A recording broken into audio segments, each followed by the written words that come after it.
afternoon, everyone. Welcome to the Sustain Talk series by Pune Knowledge Cluster. Today we have with us an esteemed speaker, Professor Rajiv Chaturvedi. He is going to talk about how India can expand forest and tree cover to meet its sustainable development goals and climate goals. So I hand over the session to Dr. Ashwini Keskar. She is going to talk a bit about PKC as well as the Sustain series. Over to you, Ashwini. Good afternoon, everyone. Am I audible? Yes, Ashwini, we can hear you. Okay.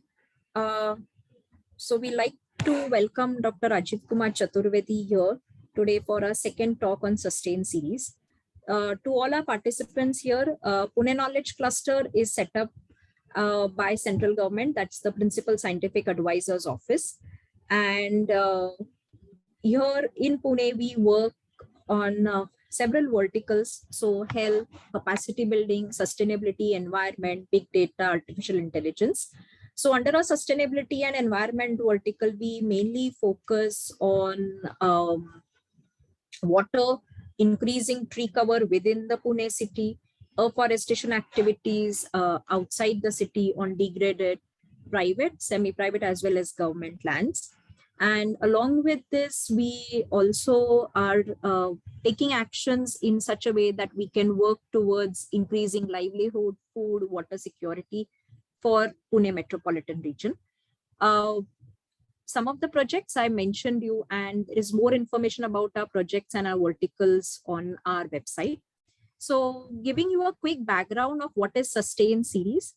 So we started with this PKC Sustain series about 2 months back when we had our first talk, and it's a privilege to have Dr. Rajiv Kumar Chaturvedi here for our second talk today.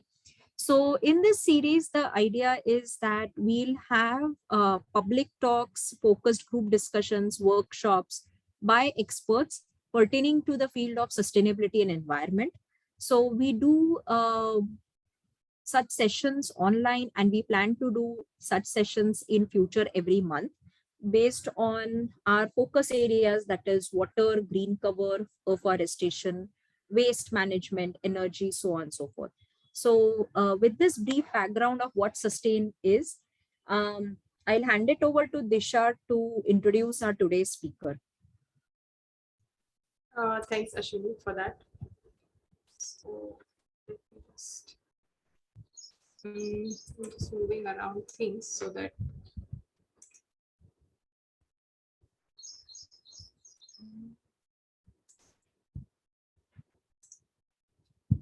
Dr. Rajiv Kumar Chaturvedi is currently an associate professor at Pilani, Birla, Goa campus. He obtained his PhD from Indian Institute of Science in Ecology from the Center for Ecological Science, and a master's in Geography from Delhi School of Economics, Delhi University. Dr. Chaturvedi has been a National Environment Sciences Fellow at IISc Bangalore and has also contributed to more than 40 peer-reviewed articles and to 2 books in the areas related to forestry, environment, and climate change. Dr. Chaturvedi has worked extensively with communities, government officials, NGOs, and UN organizations.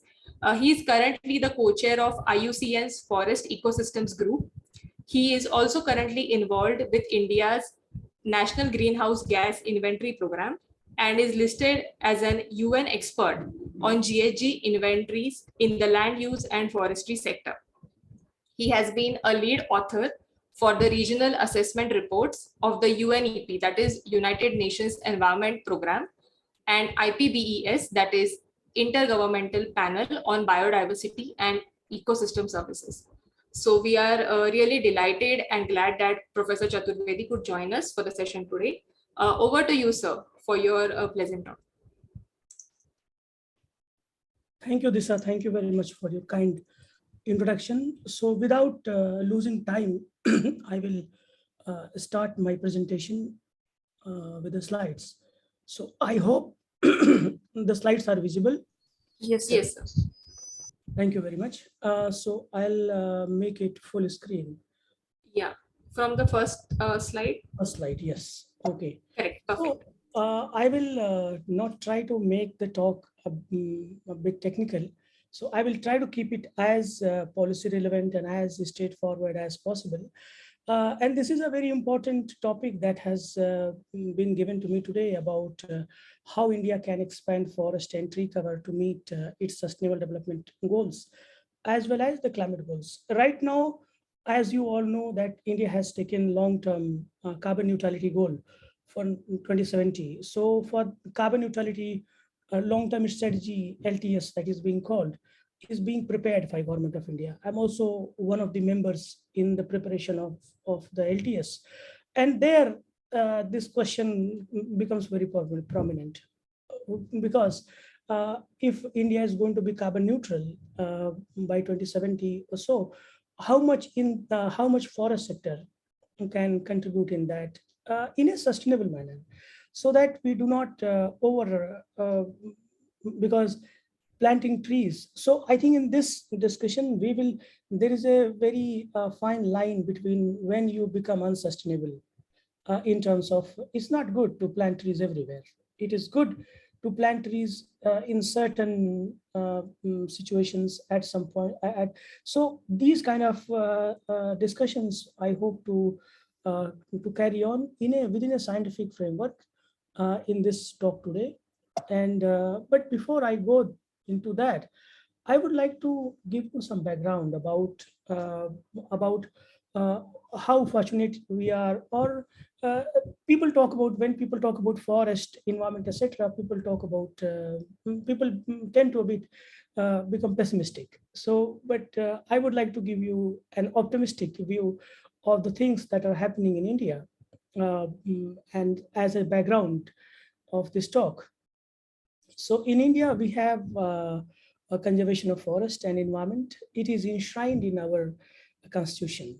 So, in right after independence, 70 or 80 years back from today, our constitution framers were aware of these nuances, and they have put it. Even though at that point of time it was not possible to make it as a fundamental right or something, the constitution framers, especially Baba Sahib Ambedkar Sahib, he was able to, this was put in the directory principles of the Indian Constitution, which is a very unique thing actually, which is a matter for proud for all of us.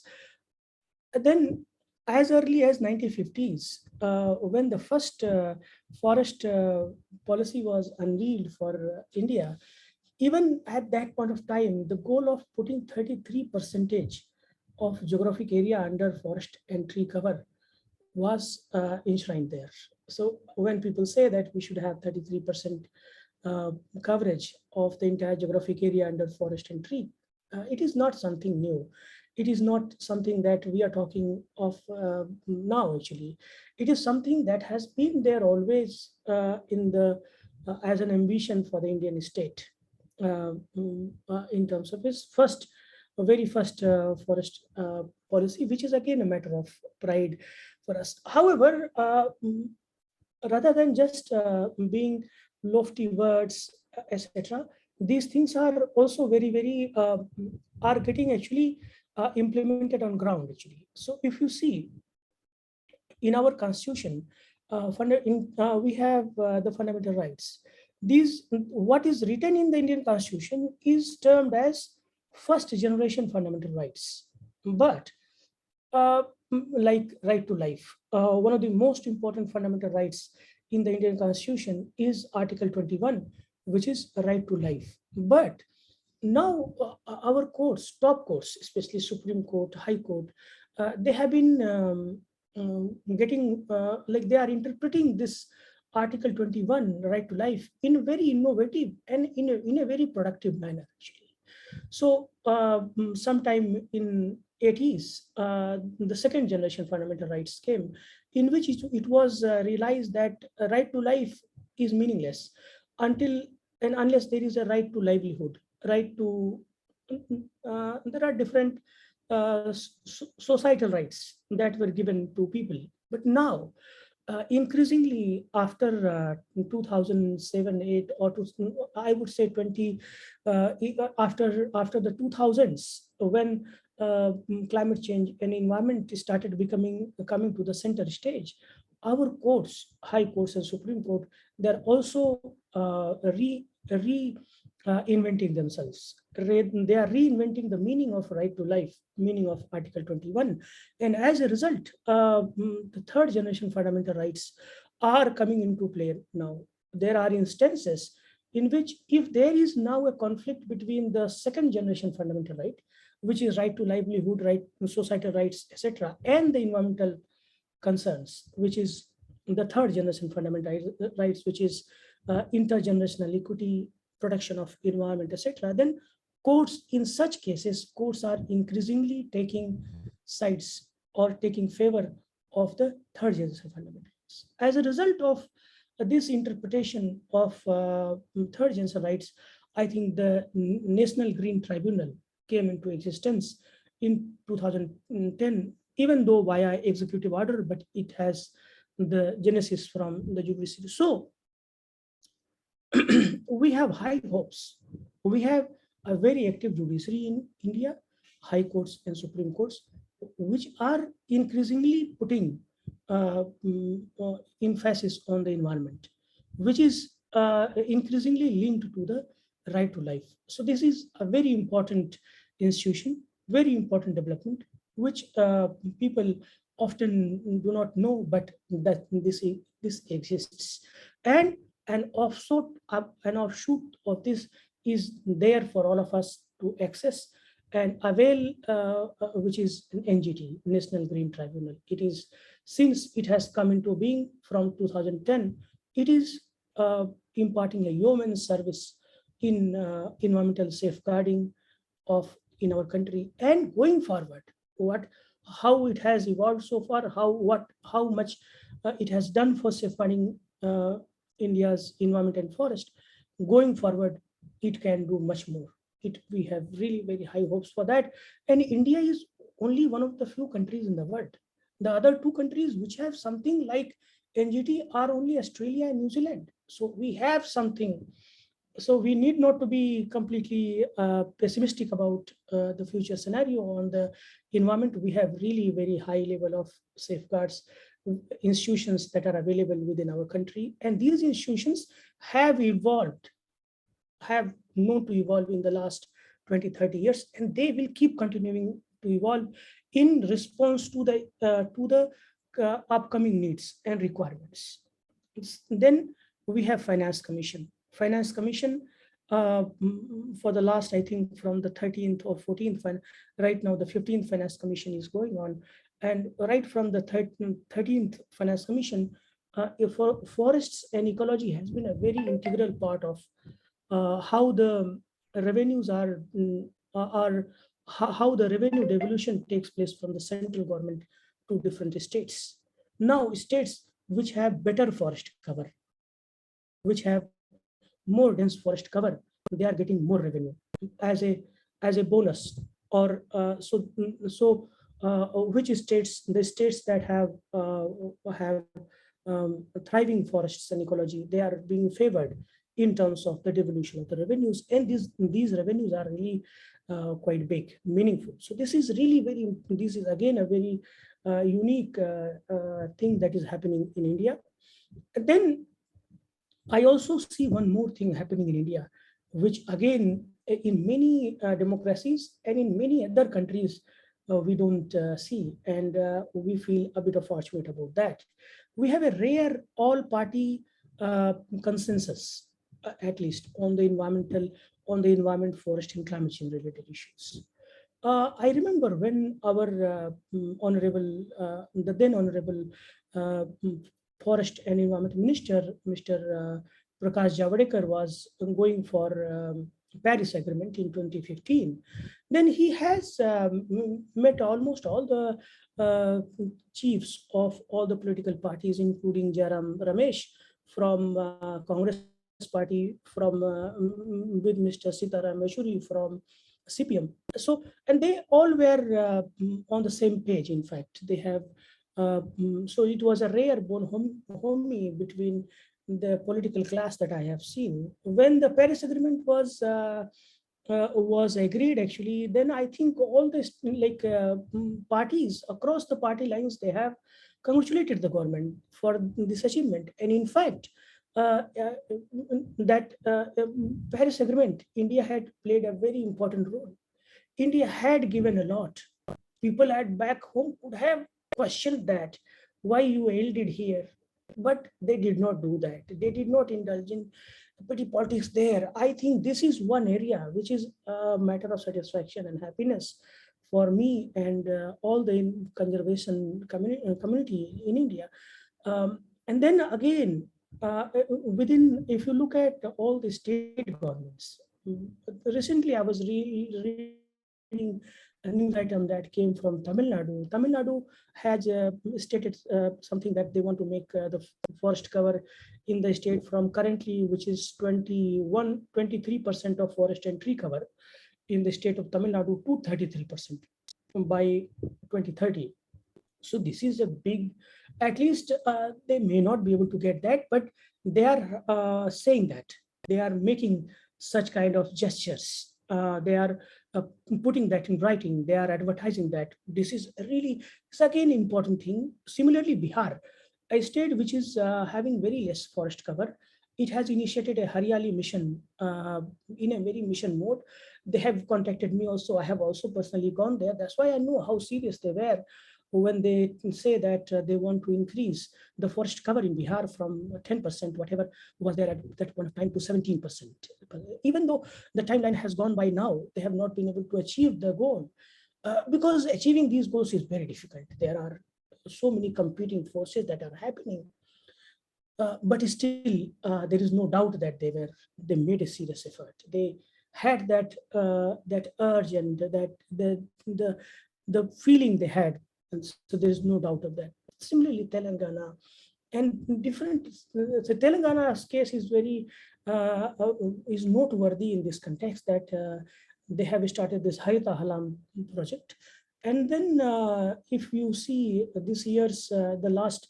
ISFR 2021, which essentially covers the data till 2019 of the forest cover in India. And then in that, it is written actually that the forest cover increase that has happened in India is partly because of the Harita Halam project that has been successfully implemented in the Telangana state of India. So similarly, I have seen MP Madhya Pradesh, they have also started some very big program on plantations, etc. Everybody is starting. So these are the blessings I think we should count on. We have a good policy basis. It is, I think, forest and environment are being used as a key policy lever in India. It is a matter of satisfaction. And so so I think I will just move ahead, otherwise I will not be able to complete whatever I am set to do actually.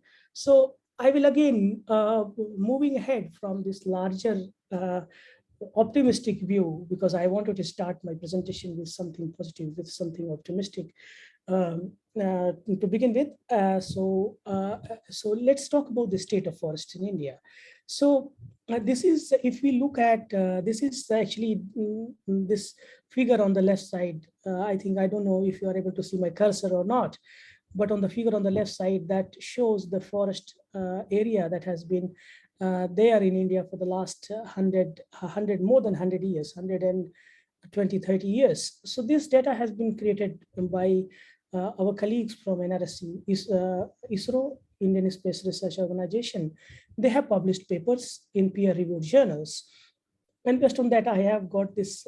So you can see that during the colonial times, Britishers, as we all know, that they were exploitative in nature. They have exploited our natural wealth. Similarly, the way they exploited other resources, they have also exploited our forest resources in a very big way and commercially. So India witnessed heavy deforestation during the colonial times. But even after independence, for some time, the deforestation remained there. Indian forests kept on deforesting for some time. And that is why we have this Chipko movement, etc. in 1970s. So Chipko movement was nothing but of a hockey manufacturing company, a sports goods manufacturing company, getting a contract of cutting down some 2,500 trees in Garhwal Himalayas, and the villagers opposing that. They didn't think that that was a wise move on the part of the government, and that's all is the story of the Chipko movement. But I think, but the rate of deforestation during this period was much less than what was there during colonial period. But in 1980s, Srimati Indira Gandhi, which she was a very able administrator, she brought this Forest Conservation Act in 1980, and this was a very stringent and very, very powerful act. And that is, I think, this act should be credited for arresting the deforestation trend that was there in the in the larger Indian forestry domain. And you can see that deforestation has come to a screeching halt sometime in 1980s. And since then, it has largely remained, the forest area in India has largely remained stable. People may debate whether it is going slightly up or slightly down. That is, to me, that is a matter of finer details. I think if you look at the kind of challenges that India faces, we have just 2.5% of the total geographic area of the world. And in that 2.5% of the land area in the world, we are accommodating 18 to 19% of the humanity, of the entire population, of human population, 18 to 19%. And then we have the largest livestock population, which is again, I think, largest livestock population anywhere in the world. So humans and livestock, there is a extreme pressure on the land here. So in such kind of a situation, despite the challenges, if India is able to keep its forest area stable, and that too in a historical backdrop where India was deforesting initially. So this is, I think, a commendable development. And this what is coming out from the work from Forest Survey of India, from ISRO, and has also been corroborated by our work also. We have also published a paper sometime, and in which we have argued that India and China are leading the greening through land use management in the world. So, so basically, this is the latest forest cover map that is there in India. We have approximately 21% of the area that is under forest, and approximately 3 to 4% of area that is there under tree cover. So the definition of forest in India is that any land parcel that is 1 hectare in area, and whose at least minimum of 10% of the like 10% of that 1 hectare is if covered by canopy, then that is being considered as a forest area in India. And tree cover are those land parcels which are less than 1 hectare. And so these tree cover essentially means that there are 1 or 2 trees here and there, scattered trees. When you have a lot of trees coming together, which is more than 100 meter by 100 meter, and at least 10% of that is covered by canopy, that will qualify as forests. So this is the technical definition of forests. There are a lot of arguments on that, and very valid arguments. But yes, that is the definition that India is following currently, and FAO and other organizations also follow a very similar categorization while doing the remote sensing based assessment of the forest cover. So now the forest cover, trees as well as forest cover together accounts for approximately 25% of the total geographic area in the country. And as we have discussed, there is a goal for India to take this to 33%. So we are currently at 25% in terms of forest cover as well as tree cover. And there's a goal to take this to 33% at some point of time, maybe 2050 or so. So we will be discussing that further going forward. So this is the forest cover. This is the forest biodiversity, forest types that are there in India. This has been again done by Forest Survey of India, and these 15 to 16 broader forest types are again classified within 250 or so sub categories. And while we are talking about the state of forest of India, it is very important to talk about the carbon, apart from the forest area, biodiversity, and other things. It is important to talk about, also talk about the carbon stock that is being stored in the Indian forests. So in Indian forests, today, approximately, as we are talking today, approximately 30 to 31 billion tons, around 30 billion tons of carbon dioxide is being stored in above ground biomass, in below ground biomass, as well as in terms of soil carbon. And in this 30 billion tons of carbon dioxide, if India meets, for example, you may be knowing that India has a goal of sequestering 2.5 to 3 billion tons of additional carbon dioxide in terms of additional forests in India by 2030. So if that kind of, we take that scenario into account, then it looks like by 2030 or so, India will have close to 33 or 30, close to 33 billion tons of carbon dioxide that will be stored in the Indian forests. Now, these numbers may not mean anything for you, but let me tell you, 33 billion tons of carbon dioxide is a big number.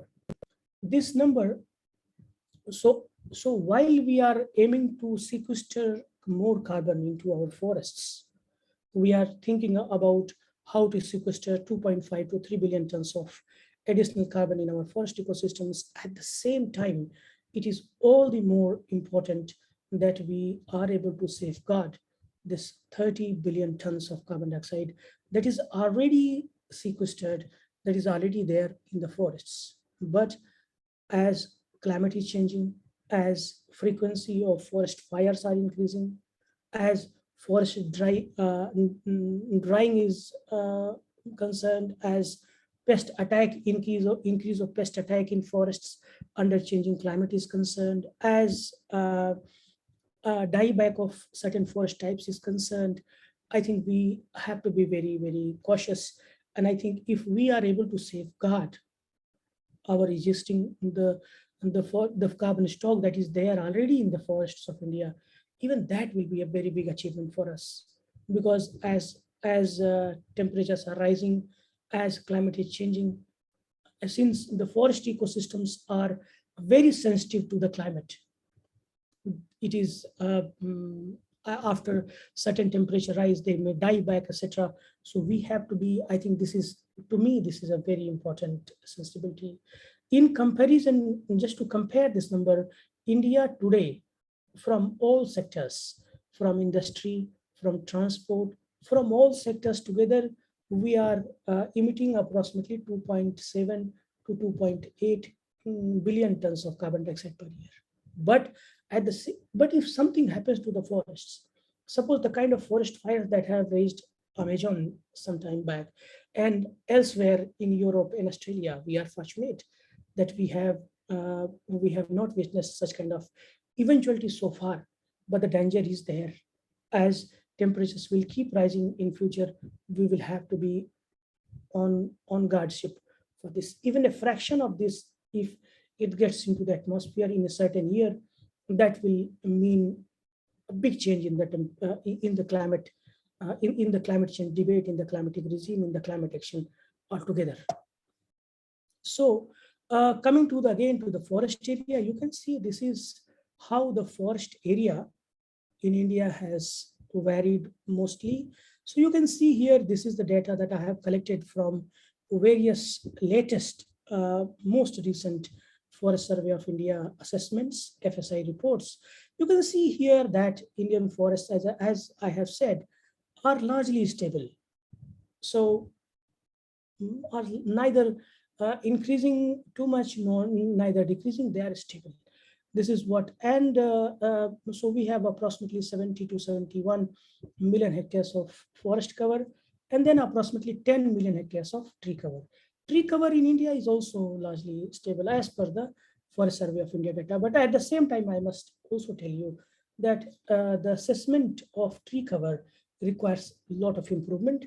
And I'm very happy to also to inform you that our colleagues in NRSC, our colleagues in ISRO, they are working on improving the methods and methodology to further improve the trees outside forest assessment.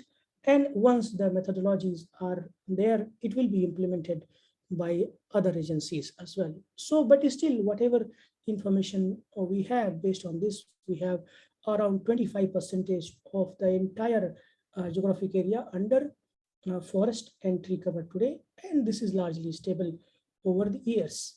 Now coming to the talk that how the climate action goes. So, so far I spoke about the state of forests. What is the situation of, what is the current condition, the baseline of our forests. Now let us talk about the SDG goals, Sustainable Development Goals. So these Sustainable Development Goals are universal to all the countries in the world. So no poverty, zero hunger, etc. You can see there are 17 SDG goals. How these goals translate into India's policy, how do we map them? So Niti Aayog sometime back has done a very important job of mapping these sustainable development goals into India's current and ongoing policies, programs, etc. So what I feel that Atmanirbhar Bharat, doubling of farmers' income, livelihood creation, employment generation, climate action, which is the SDG number 13, is again, India has, so climate action SDG says that any country can create their own climate action SDGs. For example, India's climate action SDG will be what India has promised at the Paris Agreement. So there are 5 or 6 SDG goals that India has promised at the Paris Agreement. 3 of them are quantitative. One is increasing the, as we discussed, increasing the forest area so that sequestering additionally 2.5 to 3 billion tons of carbon dioxide in the new forests.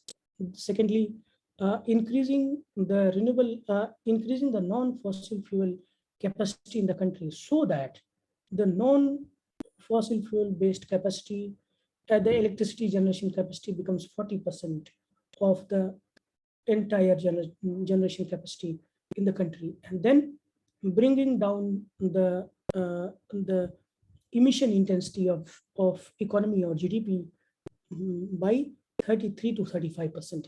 So these were 3 quantitative targets that India has committed at the Paris Agreement, and these are precisely India's climate action goals. One more climate action goal that is being less talked about is India has also mentioned that India will adapt to the impacts of climate change in different sectors, including in the forest sector. So adaptation, so while India's commitment or goal in the Paris Agreement, while everybody is highlighting the mitigation goals, the 3 quantitative goals, it is at the same time, it is also important for us to keep in mind that adaptation is also as important for us. It is also one of the goals. If we fail in adapting, an adaptation, as we said about it, we'll talk about it again. So, and then we have SDG number 15, which is among, it has multiple goals. One of the goals is to reclamation of degraded lands or achieving land degradation neutrality. Now, in terms of adaptation, many things can be done. For example, let me just give you an example. For example, if there is as a result of climate change, as the extreme rainfall events are increasing, and rainfall events are happening in such time at the harvesting, etc. So there are times when at the harvest time of Rabi crops, there has been a huge deluge or a lot of rainfall that has come all over the state, all over the country. And in such cases, farmers are losing a lot of their, for example, everybody has lost their crop, their 50 to 60 percentage of their wheat crop. So maybe, so can we provide income diversity to the farmers? Can we diversify their incomes? This will again be a resilience. This will again be adaptation. So this is what I have meant. So this is what I think Atmanirbhar Bharat, which is like, are we able to, currently in India, we are importing woods from elsewhere. We are importing big amounts of wood. And I think the import bills are of the order of around $10 billion per year. So this is something, as we are becoming Atmanirbhar in other areas, can we also become self-reliant, Atmanirbhar in terms of the wood productions, etc. So these kind of scenarios we have considered in the modeling that I'm study that we have carried out, and that I will be presenting here. Atmanirbhar Bharat, doubling of farmers' income, livelihood creation, employment generation, of course, reclamation of the degraded lands, income diversity, etc. So now, coming to, again, I think I have spoken already about it. India's specific climate goals will be actually in the forest sector, will be actually what India has committed at the Paris Agreement. But one thing I forgot. Now, India's climate goal will also comprise its long-term carbon neutrality goal. Even though India has still not updated its communication, it has not yet submitted its long-term commitment. But as our Honorable Prime Minister has spoken on the UN platform, then we all know that carbon neutrality is going to be a centerpiece of India's climate goals. At the same time, as I have also highlighted, that adaptation is again a very important part. We don't have to just think about increasing the forest cover, forest area, but we have to think about adapting. For us, this carbon stock that is already there, and this carbon stock that is projected to be there under, as India meets its Paris Agreement goal, is again very, very important. We have to safeguard that.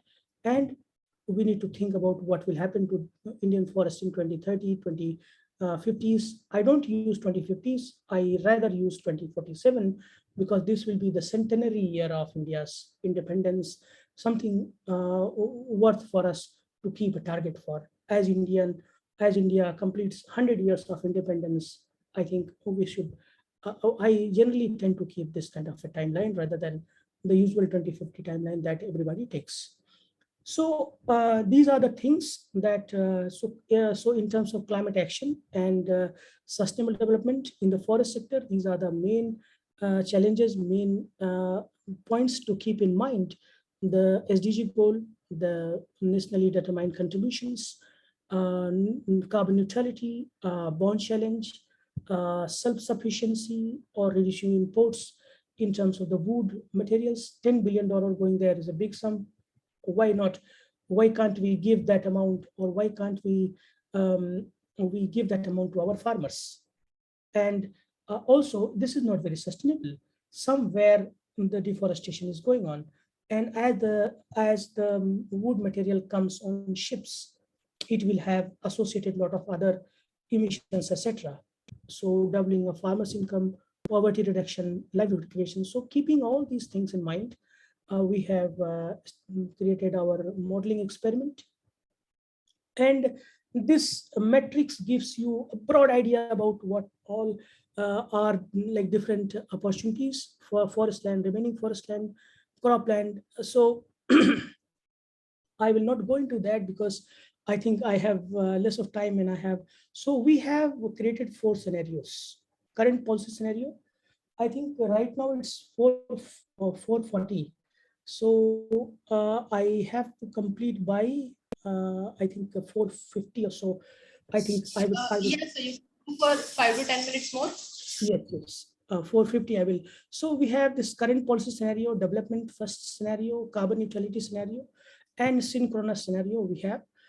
So in current policy scenario, we have assumed that as things are, things will remain the same.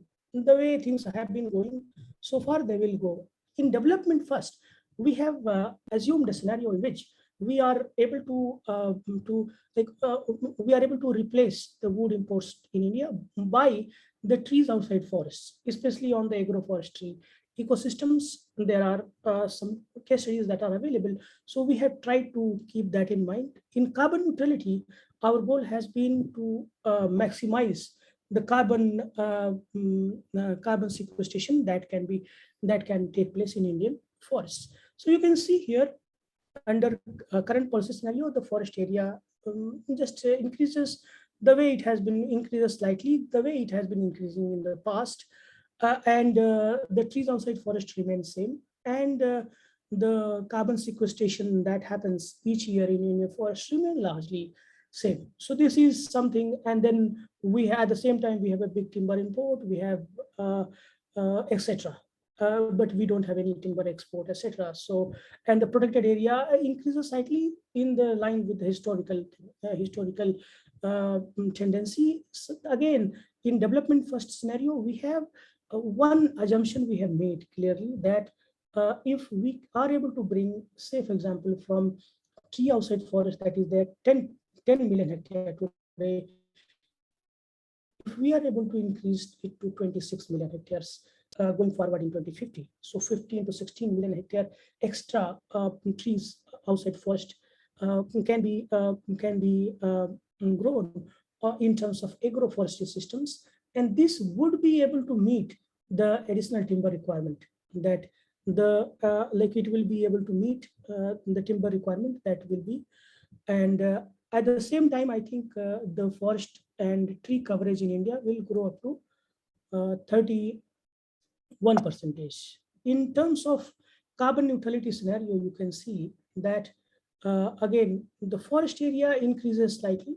We are not very bullish on the fact that on the forest we can India is a country where population is a pressure, like, so we are not very bullish on the fact that forest area can increase dramatically in India. It can increase a bit, but much of the increase has to come in terms of the trees outside forest, etc. And the increase in the trees outside forest, especially, it will have synergistic impacts on the soil carbon sequestration in the croplands as well.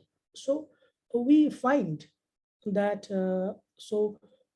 we find that there is a lot of synergy between the development and the carbon sequestration scenario, the carbon neutrality scenario, as well as the development first scenario. There is a lot of synergy. Even under that, if we just care about doubling farmers' income, if we care about increasing the productivity in our farmlands, all this has synergistic relationship with with increasing the forest cover and the tree coverage, trees, especially the trees outside forest. So this is the larger results that we have achieved as a result of our modeling experiment. I'm sorry, I don't have much time to explain this, but you can see here that we have in the development, even in the development case scenario, we have large, we can attain large benefits in terms of carbon sequestration, as well as at the same time achieving the sustainable development goals. So the key takeaways from this modeling experiment that we have carried out is that agroforestry presents one of the largest mitigation potentials in India. This is something that we should like we can focus on, and it will have a very strong synergy with doubling of with increasing farmers' income, with increasing the soil fertility, and providing income diversity to the farmers. For example, if a farmer has a tree, he is not simply dependent on a crop, which is the crop may get submerged, but the tree will still be there. He can still fall back upon that sort of. And then apart from, and then at the same time, with these kind of interventions, we will be able to meet this 33% of the goal. And then densification of existing forests is also a very important, it presents a very important opportunity. Indian soils are also very generally very poor in the soil content. It is by these interventions, and especially by interventions in improving the soil quality, a lot of carbon can be sequestered, and this improvement of soil organic carbon will result in the soil fertility, and this will again result in higher yield and subsequently income diversity, as well as higher income for the farmers. So these are the broader contours that I have presented. But within these broader contours, we have these four kind of sustainable opportunities. One, forest area expansion, interlinking of forests, forest density improvement within the existing forests, its quality, its density can be improved, and trees outside forest, and soil carbon improvement, which may be done on the farmer's land, which is on the cropland, etc. So this is one analysis that has been recently published by Forest Survey of India, and they have listed all these potential avenues for increasing the forest cover in India, including the agroforestry plantations, corridors along road, river, and urban green spaces, etc. We have also carried out a detailed analysis in this regard. We have published recently a paper suggesting how much we can sustainably plant across the railway tracks, etc. So this we have done based on satellite data. This is the model that we have created in terms of assumptions, etc. Some field data also we have collected, and but mostly we relied on the satellite images, you can see. And then based on that, we have excluded the river bodies, we excluded the barren lands, we excluded the trees outside forest wherever these railway lines crossed, we excluded the forest areas. So after a lot of exclusions, we have come to this number so we have computed, like we have been able to geospatially show how much additional area can be brought under plantations on the railway tracks. Similarly, we are again, like right now, we are carrying out work for roads.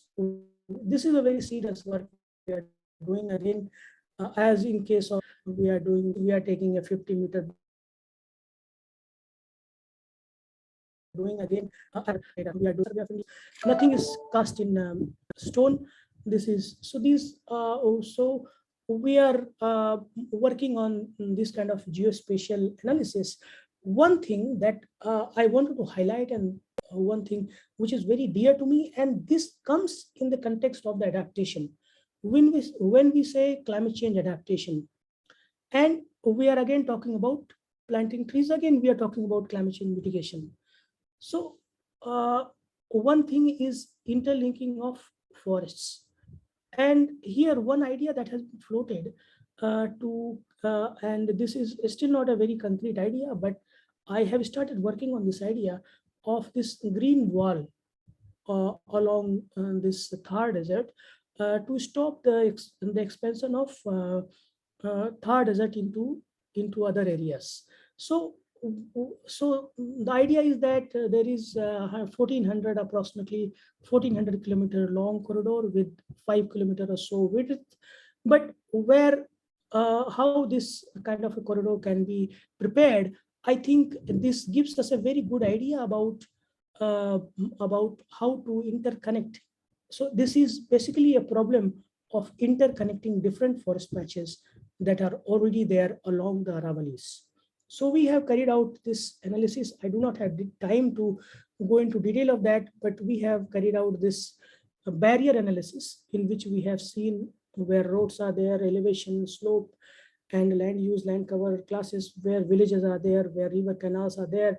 So based on that, I think we have suggested some pathways which are very, very important, and these pathways will actually will be needed to be tested on the ground. We will be living on the ground. We will be doing field work for that. I think this will give us a very important template. But not only in this context, interlinking of forests is important in the very large context as well. Under climate change scenario, as several species become come at the risk of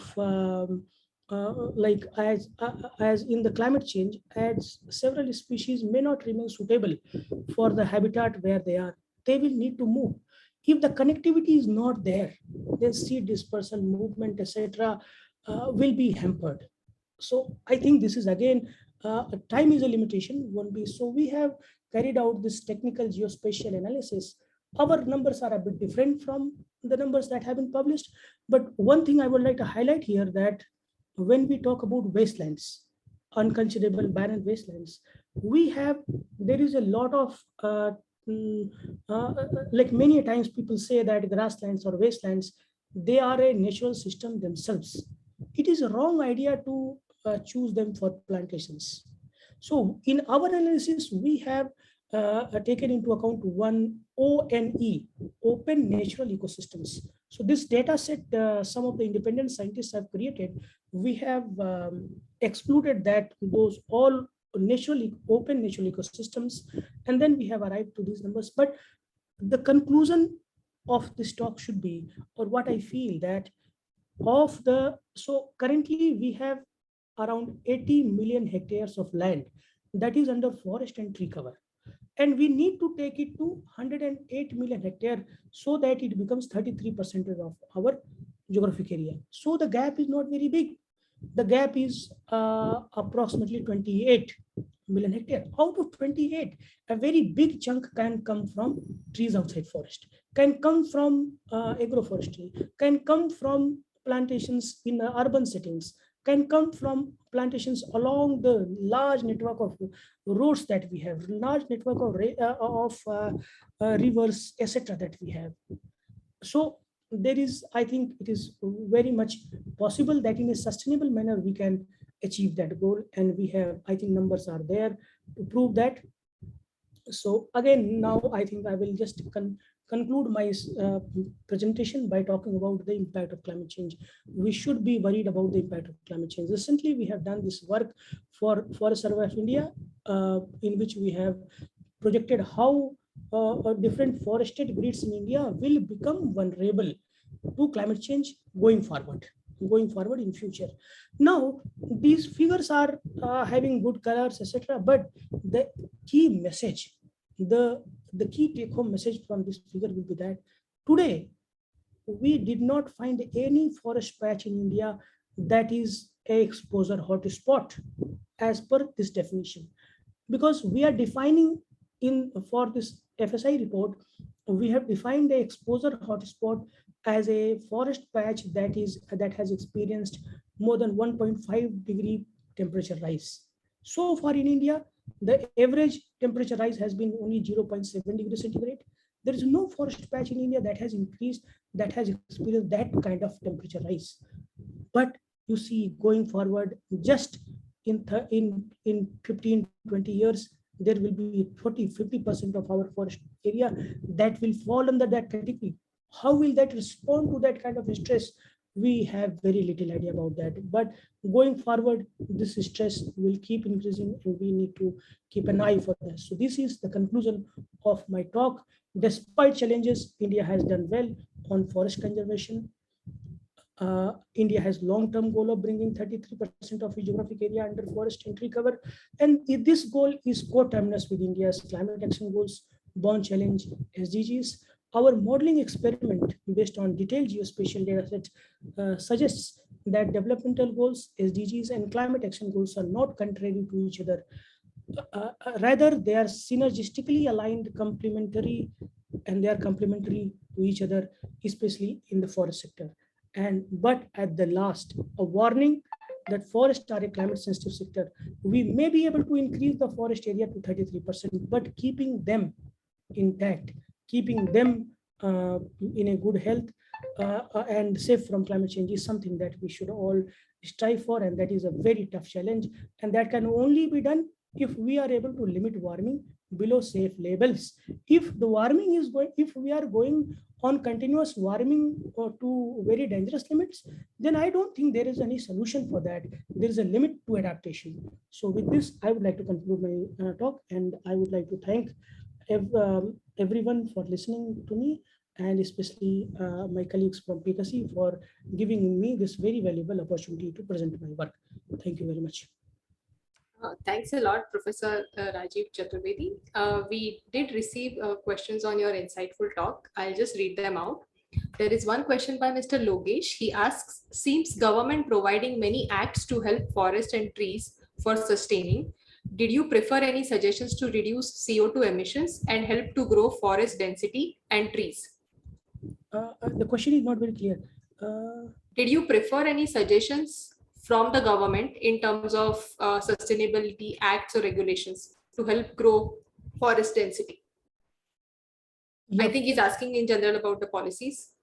Yeah, as I said, forest density improvement is identified as a key strategy. In fact, if you see, there is a financial incentive for this. If you see, I talked about the Finance Commission 10% weightage for forest and ecology. So the states which have dense forests, they will get more money. So there is an incentive for that. There is a monetary incentive for that. I think this is again part of policy to improve for forest density. And going forward, as the carbon neutrality goal and the climate action goals are kicking in, I think these will be getting more formalized in terms of policy. Thanks. Also, Mr. Shirish asks, are private forests part of the forest cover statistics? The state of Goa, for example, has only private forests. Are there any incentives to develop and enhance such private forests? Yes. See, from the satellite, the data sets I'm showing, from satellite, you won't be able to get the ownership of the forest. So the only thing you get, whether it is more than 1 hectare or not. So that is your threshold. So you're capturing. So certainly that is coming into picture. And yes, this question is very important from Goa's perspective. Sometimes if you have forest, that becomes a liability for you. You are not able to do anything, developmental works, etc. on that. So I think these things are being debated heavily in the policy circles. Yeah. Okay, thank you. Sir, also we have on the podium now Professor Ajit Kembavi. He is a principal investigator of Pune Knowledge Cluster. So, sir, would you like to say something? Yeah, I just have a comment to make. So I just want to say that I really like this talk. It's very well prepared and very well made points. And I had not thought of it in this way before. Okay, so you have very nicely combined together factual information about forestry and policy. And so thank you very much for such a nice talk. But I would also like to propose that this is since this is such an important topic, and in PKC we arrange courses from time to time, and so we should have a course on the forestry and policy, exactly the kind of thing that you said today, but expanded into several lectures. And maybe we'll talk to you separately about it, but maybe you could lead such a course with bringing in other speakers also. Thank you. Thank you, sir, very much. Yeah, thank you very much. This is very encouraging. And I do realize after making the presentation to some extent, I realize I have very less time left. So I fully agree with you. These things, especially on the forest side, are not discussed much on public platforms. The understanding on the forestry sector is completely different. I think there should be more avenues to discuss this, talk this. And I think this will also help us get the feedback, because knowledge is not one-way traffic. The more we interact, the more we learn. And I think this kind of opportunity will help us and my students as well. Yeah, so we'll discuss it internally, but we could have a course, or if that is more appropriate, have a 2-day workshop or something like that on these topics. I completely agree with you. Perfect. Okay. On this note, I invite Dr. Ashwini again to present the vote of thanks.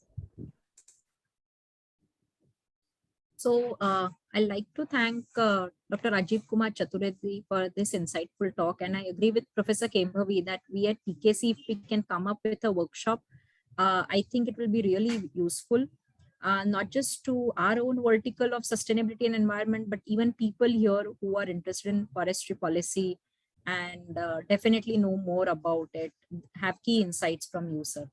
On this note of what you mentioned, that we have a lot of potential to increase the tree cover in form of trees outside forest and restoration of degraded forest lands. I'm glad to say that we are working on some similar project where we aim to take up afforestation on degraded forest lands. So that proves us right. We are also going in the correct direction. So with this, let me thank Dr. Chaturvedi from all the participants here from Pune Knowledge Cluster. We will be in touch, sir, and we hope to interact with you more in future. To all the participants over here, there was a feedback form shared in the chat box. So if you have filled it, that's fine. If not, then please do it. And keep We can an have eye a on our PKC group photo. website. Yeah. Keep an eye on the PKC website because we'll be advertising more on what we do ahead in the Sustain series. I will request all the participants here maybe to switch on their cameras for a few seconds so that we can have a group photo here, please.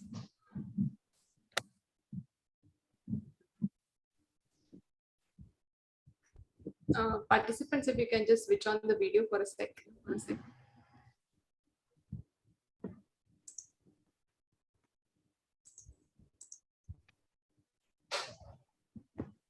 I request everyone to switch on their videos for a few seconds, please. Oh, okay. I think, let me change some settings. Okay. Now I think people can switch on the videos. That was just a Yeah. security measure.